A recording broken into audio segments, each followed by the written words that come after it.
Well, Democrats like Congresswoman Maxine Waters have hailed the appointment of a special counsel to investigate Donald Trump's presidential campaign, saying it's the latest step toward his inevitable impeachment.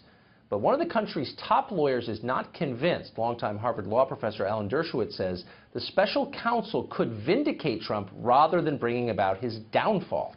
Here it is. Me the criminal statute.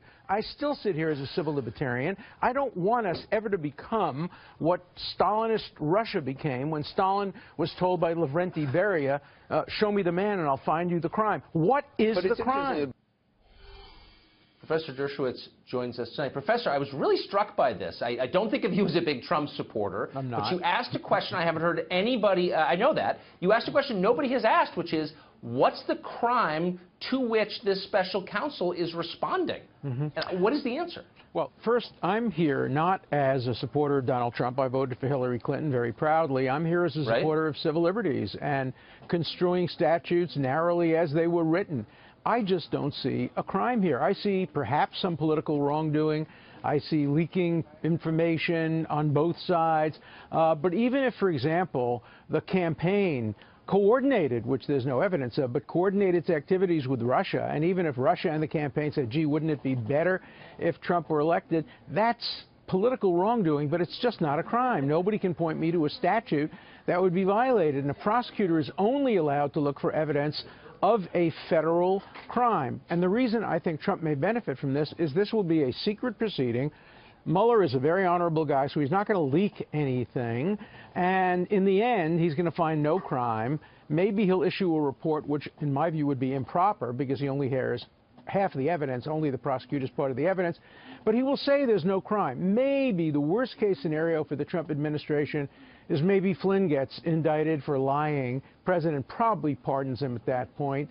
But it's 2 years from now or a year and a half from now. And in the meantime, he has a reprieve. If they had appointed an independent investigatory commission, the whole story would come out. And then it would depend on whether it's inculpatory or exculpatory. The public would know. But now it's going to be done in secret behind closed doors, and all we get in the end is no indictment or a lower-level former official gets indicted. And I think in the end that helps the Trump administration, not hurts them. But I want to get back to your first point, which is that there's no crime even being alleged. So I'm hearing Democrats every night say it's likely that the Trump campaign coordinated with the Russians on the timing of the WikiLeaks dump.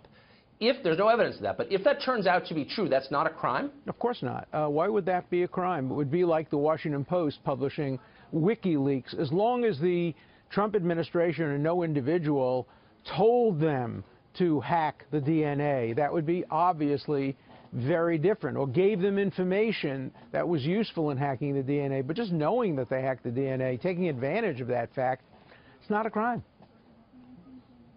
So this whole, so this is why I mean, you know, I've been doing this almost every night for 6 months, and I'm embarrassed to admit I've never thought about the point that you made, not one time.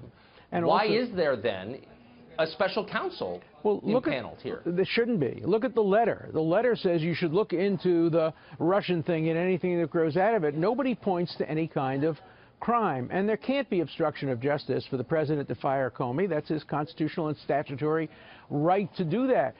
Even if the president did say to Comey, let it go when it comes to Flynn, under the unitary theory of the executive, the president has the right to direct the Justice Department and the right to direct the FBI what to do. Thomas Jefferson told his attorney general to prosecute Aaron Burr. He told him how to do it. He called witnesses, and he, the president, gave them immunity. He called the Chief Justice, who was his cousin, John Marshall, and threatened to have him impeached if he didn't convict Aaron Burr. Aaron Burr got acquitted in the end, but not through any efforts, not through any failure of efforts by Thomas Jefferson. So historically, the president is the head of the executive branch, and he can't be convicted of obstruction of justice for simply performing his constitutional duty. Look, if he tore up a subpoena or erased tapes or put out a perjured testimony, that's very different. But just by exercising his constitutional rights, there's no obstruction of justice here, and I don't see any crime here at all. Then on what grounds would the acting attorney general have put Mueller in that job? Oh, I think he did it to protect his own reputation. I think we're seeing a lot of people doing a lot of things to protect their reputation. Starts with Sally Yates.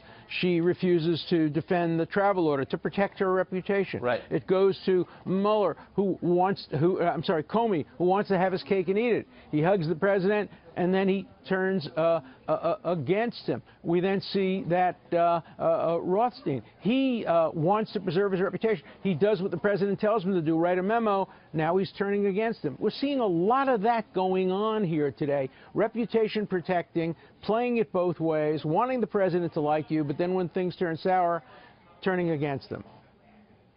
Amazing. There are about 9 actual civil libertarians left in America, and you are one of them. I'm going to keep speaking out. I'm going to speak out on civil liberties, and sometimes it's going to help Trump, sometimes it's going to hurt him. But I'm there to speak out on behalf of civil liberties. That's more important than politics.